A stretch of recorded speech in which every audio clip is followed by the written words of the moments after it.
আপোনাৰ যদি পায়খানা কৰাৰ সময়ত বহুত বিষ হয় আৰু তাৰ লগত তেজ যায় আৰু পায়খানাৰ ৰাস্তাৰে কিবা মাংসৰ দৰে ওলাই আহিছে, তেতিয়াহ'লে এই ভিডিঅ'টো আপোনাৰ কাৰণে। হয়তো আপুনি লাজৰ কাৰণে এতিয়ালৈ কোনো ডক্টৰক দেখুৱা নাই আৰু যদি দেখাইছেও তেতিয়াহ'লে ঠিক হোৱা নাই, তেতিয়াহ'লে আপুনি এই ভিডিঅ'টো শেষলৈ চাব। নমস্কাৰ, মই ডক্টৰ হৃদয়জ্যোতি ডেকা।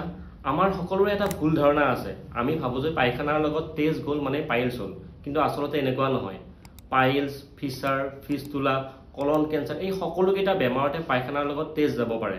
আজি আপুনি এই ভিডিঅ'টো শেষলৈ চোৱাৰ পিছত আপুনি জানিব আপোনাৰ কোনটো বেমাৰ হৈছে আৰু তাৰ কাৰণে কি কৰা উচিত। এতিয়া আমি জানি লওঁ যে পাইলছ কি হয়। আমাৰ পায়খানাৰ ৰাস্তাৰ ভিতৰত কিছুমান এনেল কুশ্যন থাকে। সেই কুশ্যনবোৰৰ কাম হ'ল আমাৰ পায়খানাৰ ৰাস্তাটো বন্ধ কৰি ৰখা আৰু আমাৰ টয়লেটৰ মুভমেণ্টটো কণ্ট্ৰল কৰা। কিন্তু কিবা কাৰণত যদি সেই এনেল কুশ্যনৰ ভেইনবিলাক ফুলি যায়, আমি তাকে পাইলছ বুলি কওঁ। আৰু এতিয়া আমি জানো পাইলছ কিয় হয়। নাম্বাৰ 1, যিবোৰ মানুহে বহুত দিনৰ পৰা কোষ্ঠকাঠিন্যৰ সমস্যাত ভুগি আছে বা কনষ্টিপেশ্যনত ভুগি আছে, আৰু যিবোৰ মানুহৰ বহুত দিনৰে পৰা ডায়েৰিয়া হৈ আছে। নাম্বাৰ 2, যিবোৰ মানুহে বহু সময় ধৰি বহি থাকিবলগীয়া কাম কৰে, বা আজিকালিৰ জেনেৰেশ্যনৰ এটা অভ্যাস হৈছে লেট্ৰিনত গ'লেও মোবাইলটো লগত লৈ যায় আৰু তাৰ ফলত লেট্ৰিনত বহুত সময় ধৰি বহি থাকে, আৰু তেনে কৰিলেও পাইলছ হোৱা দেখা যায়। নাম্বাৰ 3, যিবোৰ মানুহৰ ওজন বহুত বাঢ়ি গৈছে বা যিবোৰ প্ৰেগনেণ্ট মহিলা আছে। নাম্বাৰ 4, যিবোৰ মানুহে বহুত ওজন দাঙে বা হেভি ৱেইট লিফটিঙৰ এক্সাৰচাইজ কৰে। যিবোৰ মানুহে এনেকুৱা সমস্যাত ভুগি আছে, তেওঁলোকৰ এনেল কুশ্যনৰ ভেইনবিলাক ফুলি যায় আৰু পায়খানাৰ ৰাস্তাৰে ওলাই আহে, আৰু বহু সময়ত এনেকুৱা হয় সেই ফুলি যোৱা পাৰ্টটো নিজে নিজে সোমাই যায়। কিন্তু বহু সময়ত এনেকুৱাও দেখা যায় যে মানুহজনে আঙুলিৰেও সোমাই দিবলগীয়া হ'ব পাৰে। আৰু পাইলছ হোৱা মানুহৰ পায়খানাৰ লগত বহুত ৰঙা ৰঙৰ তেজ যাব, আৰু বিশেষকৈ পাইলছ হ'লে বিষ নহয়। কিন্তু যদি এনেকুৱা হৈছে পাইলছটো বাহিৰত আছে আৰু সোমাই দিব পৰা নাই, পুৰা অবষ্ট্ৰাক্ট হৈ গৈছে, ইনফেকশ্যন হৈছে, তেনে ক্ষেত্ৰত বহুত বেছি বিষ হয়। আৰু পাইলছ হোৱা মানুহৰ জেনেৰেলি এনেকুৱা ফিল হয় যে পায়খানাটো ক্লিয়াৰ হোৱা নাই, আধা ৰৈ গৈছে। আৰু বহুত মানুহৰ কুৱেশ্যন থাকে যে এতিয়া ব্লিডিং নহয়, কিন্তু পায়খানাৰ ৰাস্তাৰে এটা মাংস ওলাই আহে, এইটো পাইলছ হ'ব পাৰেনে? হয়, এইটো পাইলছ হ'ব পাৰে। যদি আপোনাৰ বহুত দিনৰ পৰা পাইলছ হৈ আছে, তেতিয়াহ'লে আপোনাৰ ব্লিডিং নহ'বও পাৰে। এতিয়া আমি জানো 2 নম্বৰ বেমাৰটোৰ বিষয়ে, সেইটো হ'ল এনেল ফিচাৰ। এনেল ফিচাৰো সেই একেকেইটা কাৰণতে হয় যিকেইটা কাৰণত পাইলছ হৈছিল। বিশেষকৈ যিবোৰ মানুহৰ পায়খানা বহুত টান হয় আৰু কষ্ট কৰি যেতিয়া পায়খানা পাছ কৰিব যায়, তেতিয়া কি হয়, পায়খানাৰ ৰাস্তাটো কাটি যায়, মানে পায়খানাৰ ৰাস্তাটো ফাটি যায়, আৰু তাৰ ফলত অত্যন্ত বিষ হয়। আৰু এই বিষটো এনেকুৱা হয়, পায়খানা কৰাৰ পিছতো বহু সময়ৰ কাৰণে মানুহজনৰ বিষ হৈ থাকে আৰু মানুহজন বহিব নোৱাৰে আৰু সেই ঠাইখিনি খজুৱাই যায়। আচলতে বহুত মানুহে এই এনেল ফিচাৰ বেমাৰটোৰ বিষয়ে নাজানে আৰু তেওঁলোকে ভাবে যে পাইলছ হৈছে। আৰু যেতিয়া বহুত দিনৰ পৰা কোনোবা এটা মানুহৰ এনেল ফিচাৰ হৈ থাকিব, তেতিয়াহ'লে কম বেছি পৰিমাণে বিষটো কিন্তু থাকিবই, কিন্তু টেষ্ট নোলাবও পাৰে। এতিয়া আমি জানিম 3 নম্বৰ বেমাৰটোৰ বিষয়ে, যাক আমি এনেল ফিস্তুলা বুলি কওঁ, আৰু তাৰপিছত আমি জানিম এইকেইটা বেমাৰৰ ট্ৰিটমেণ্ট কি হয়। এই এনেল ফিস্তুলা নামৰ বেমাৰটো বিশেষকৈ ইনফেকশ্যনৰ ফলত হয়। ইয়াৰ উপৰিও Crohn's disease, ulcerative colitis, rectal cancer, radiation exposure এই সকলোবোৰ কাৰণতো হ'ব পাৰে। এই বেমাৰটোত কি হয়, পায়খানাৰ ৰাস্তাৰ ভিতৰৰ পৰা এটা বেলেগ ৰাস্তা, বাইপাছৰ দৰে এটা ৰাস্তা ওলাই আহি সেই ৰাস্তাটো এনাছৰ বাহিৰত এটা বেলেগ এটা ৰাস্তাৰে ওলায়, আৰু সেই ৰাস্তাটোৰে পুজ পানী ওলায়, আৰু বহু সময়ত এনেকুৱাও দেখা যায় যে সিফালে আমাৰ মলো ওলাব পাৰে, আৰু সেই ঠাইখিনি ইনফেকশ্যন হৈ যোৱাৰ ফলত মানুহজনৰ জ্বৰ হ'ব আৰু বহুত বেছি বিষ হ'ব। আৰু বহু ক্ষেত্ৰত এনেকুৱা দেখা যায় যে মানুহজনে পায়খানাৰ ৰাস্তাৰ কাষত এটা সৰু ফুৰ হৈছে বুলি বেমাৰটো ইগন'ৰ কৰি থাকে, আৰু তাৰ ফলত পিছত গৈ বহুত বিপদত পৰে। এতিয়ালৈ যদি আপুনি এই ভিডিঅ'টো ভালকৈ চাইছে, তেতিয়াহ'লে আপুনি ডিচাইড কৰিব পাৰিব আপোনাৰ পাইলছ হৈছে নে, এনেল ফিচাৰ হৈছে নে, এনেল ফিস্তুলা হৈছে। আৰু তাক ভালকৈ কনফাৰ্ম কৰিবৰ কাৰণে প্লিজ এবাৰ ডক্টৰৰ পৰামৰ্শ ল'ব। ডক্টৰে আপোনাৰ ভালকৈ এক্সামাইন কৰি চাব আপোনাৰ কোনটো বেমাৰ হৈছে। আৰু এতিয়া আমি জানিম পাইলছ, ফিচাৰ আৰু ফিস্তুলাৰ ট্ৰিটমেণ্ট কি হয়। পাইলছ আপোনাৰ যি টাইপৰেই নহওক বা যি গ্ৰেডৰেই নহওক, আৰু এনেল ফিচাৰ আৰু এনেল ফিস্তুলাত এইকেইটা কথা মানি চলিব।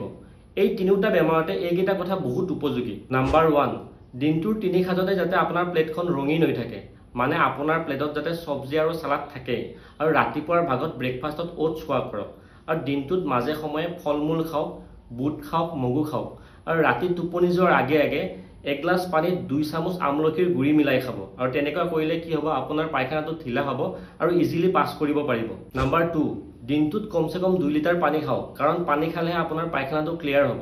নাম্বাৰ 3, যদি আপুনি এনেকুৱা কাম কৰে যে আপুনি বহু সময় বহি থাকিবলগীয়া হয়, তেতিয়াহ'লে মাজে সময়ে উঠি অকণমান খোজ কাঢ়া কৰক। আৰু যদি আপুনি কেতিয়াও লেট্ৰিনৰ যোৱাৰ সময়ত মোবাইলটো লৈ যোৱাৰ অভ্যাসটো নকৰে, কাৰণ তেনে কৰিলেও পায়খানা বহুত টান হ'ব পাৰে আৰু পাইলছ হ'ব পাৰে। আৰু লেট্ৰিন কৰাৰ সময়ত বহুত বেছি ফ'ৰ্চ নলগাব।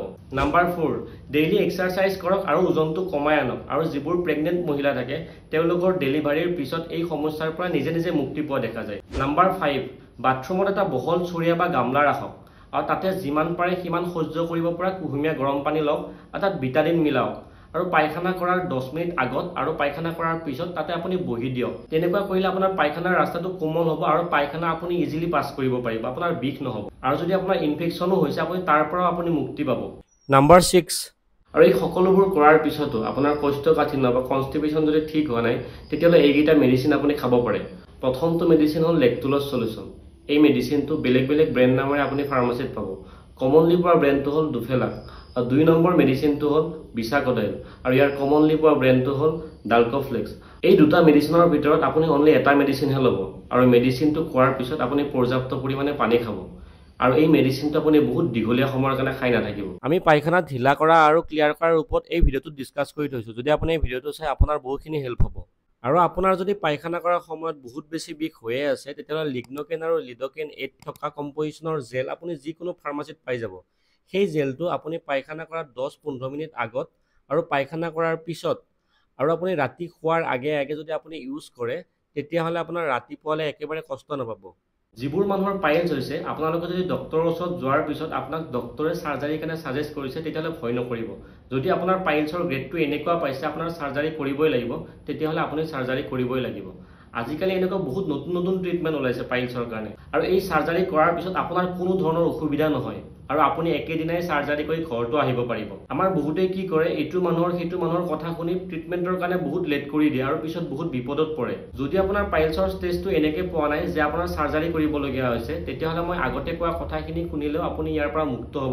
আৰু চাৰ্জাৰী কৰাৰ পিছতো এই কোৱা কথাখিনি আপুনি মানি চলিব, আৰু তেতিয়া আপুনি কেতিয়াও বিপদত নপৰে। আৰু যিবোৰ মানুহৰ বহুত দিন ধৰি এনেল ফিচাৰ হৈ আছে, যাক আমি ক্ৰনিক ফিচাৰ বুলি কওঁ, তেনে ক্ষেত্ৰতো আপোনালোকৰ চাৰ্জাৰী কৰিবলগীয়া হ'ব পাৰে। এইটো এটা সৰু চাৰ্জাৰী হয়, একেদিনতে আপুনি ঘৰত উভতি আহিব পাৰিব। আৰু 3 নম্বৰ বেমাৰটো, যিটোক আমি এনেল ফিষ্টুলা বুলি কওঁ, সেই বেমাৰটোতো আপুনি আগতে কোৱা কামখিনিটো কৰিবই লাগিব। লগতে এই বেমাৰটো পাৰ্মানেণ্টলি ঠিক কৰিবৰ কাৰণে আপুনি চাৰ্জাৰী কৰিবই লাগিব। বহুত ডাঙৰ চাৰ্জাৰী নহয়, যিটো বাইপাছ ৰাস্তা থাকে সেইটো কাটি উলিয়াই পেলাই। আৰু আপুনি যদি ভাবে এইটো সৰু ফুৰ হৈছে, ঘৰতে ভাল হৈ যাব, তেতিয়াহ'লে আপুনি ৰৈ থকাৰ ফলত ইনফেকশ্যন ইমান বাঢ়িব, পিছত বহুত বিপদত পৰিবলগীয়া হ'ব। এতিয়া আমি জানিম কলন কেঞ্চাৰ বা ৰেক্টেল কেঞ্চাৰৰ লক্ষণ কোনবোৰ হয় আৰু আপুনি ইয়াক কেনেকৈ চিনি পাব। নাম্বাৰ 1, কেঞ্চাৰ হ'লে আপোনাৰ পায়খানাৰ ৰাস্তাৰে তেজ যাব, কিন্তু এই তেজটো আপোনাৰ লেট্ৰিনৰ লগত মিক্স হৈ যাব। আনকেইটা বেমাৰত কেনেকুৱা হয়, আপোনাৰ পায়খানাৰ লগত মিক্স হৈ নাযায়, এক্সট্ৰাকে যায়। কিন্তু কেঞ্চাৰ হ'লে পায়খানাৰ লগত তেজটো মিক্স হৈ যাব। আৰু বহু সময়ত এনেকুৱা হ'ব পাৰে যে আপুনি খালী চকুৰে তেজ দেখা পোৱা নাই, আপুনি মাইক্ৰস্কোপত টেষ্ট কৰিবলগীয়া হ'ব পাৰে। নাম্বাৰ 2, মানুহজনৰ ঘনাই ঘনাই পায়খানা কৰাৰ হেবিটটো চেঞ্জ হ'ব। যদি কেইদিনমান পায়খানাটো বহুত টান হয়, মানে কনষ্টিপেশ্যন হয়, আকৌ কেইদিনমান ডায়েৰিয়া হ'ব, পায়খানাটো বহুত ঢিলা হ'ব। নাম্বাৰ 3, মানুহজনৰ অস্বাভাৱিকভাৱে ওজন কমি যাব, বহুত কম সময়তে বহুখিনি ওজন কমি যাব। নাম্বাৰ 4, মানুহজন বহুত দুৰ্বল হৈ যাব, বহুত বেছি ভাগৰুৱা অনুভৱ কৰিব, আৰু যেতিয়া টেষ্ট পৰীক্ষা কৰিব এনেকৈ দেখা যাব যে টেষ্টটো কমি গৈছে। এতিয়া আমি জানো কেতিয়া আপুনি ডক্টৰৰ ওচৰত চাপিব লাগিব। নাম্বাৰ 1, বহুত দিন হৈ যোৱাৰ পিছতো যদি আপোনাৰ পায়খানাৰ লগত টেষ্ট যায়েই আছে আৰু আপোনাৰ যদি বহুত বেছি বিষ হৈয়ে আছে। নাম্বাৰ 2, যদি আপোনাৰ পায়খানাৰ ৰাস্তাৰ কাষেৰে এটা ফুৰৰ নৰে হৈছে আৰু সেইফালেৰে পুষ্পানী ওলাব ধৰিছে, আৰু কেতিয়াবা এনেকুৱাও হয় কিছুমান মানুহৰ পায়খানাও পাছ হয় সেইফালেৰে, আৰু বহুত বেছি জ্বৰ হৈছে মানুহজনৰ। নাম্বাৰ 3, যদি পায়খানাৰ ৰাস্তাৰ ভিতৰৰ পৰা বা পায়খানাৰ ৰাস্তাৰ কাষত মাংস বাঢ়ি আহিছে। নাম্বাৰ 4, যদি কোনো বেমাৰ নোহোৱাকৈ বা কোনো কাৰণ নোহোৱাকৈ বহুত কম সময়ত বহুত ওজন কমিছে। নাম্বাৰ 5, যদি 2 সপ্তাহতকৈ বেছি দিন বাৱেল হেবিট চেঞ্জ হৈছে, মানে কেতিয়াবা কনষ্টিপেশ্যন হৈছে, পায়খানা বহুত টান হৈছে, আৰু মাজে সময়ে আকৌ পায়খানা বহুত ঢিলা হৈছে, ডায়েৰিয়া হৈ আছে। যদি এই লক্ষণকেইটা দেখা দিছে তেতিয়াহ'লে একেবাৰে পলম নকৰাকৈ ডক্টৰৰ ওচৰত চাপক। আৰু যদি আপুনি ভাবিছে বেজৰ তাত জাৰি বা গাঁৱলীয়া ঔষধ খাই কিনে বেমাৰটো ভাল কৰিব, তেতিয়াহ'লে বহুত আপোনাৰ পলম হৈ যাব আৰু পিছত বহুত বিপদত পৰিব লাগিব। যদি ভিডিঅ'টো ভাল লাগিল, ভিডিঅ'টো লাইক কৰি চেনেলটো ছাবস্ক্ৰাইব কৰিব, আৰু ইয়াৰ লগতে আপোনাৰ যদি কিবা সুধিবলগীয়া থাকে কমেণ্ট কৰক। আৰু ভিডিঅ'টো একেবাৰে শেষলৈ চোৱাৰ বাবে ধন্যবাদ।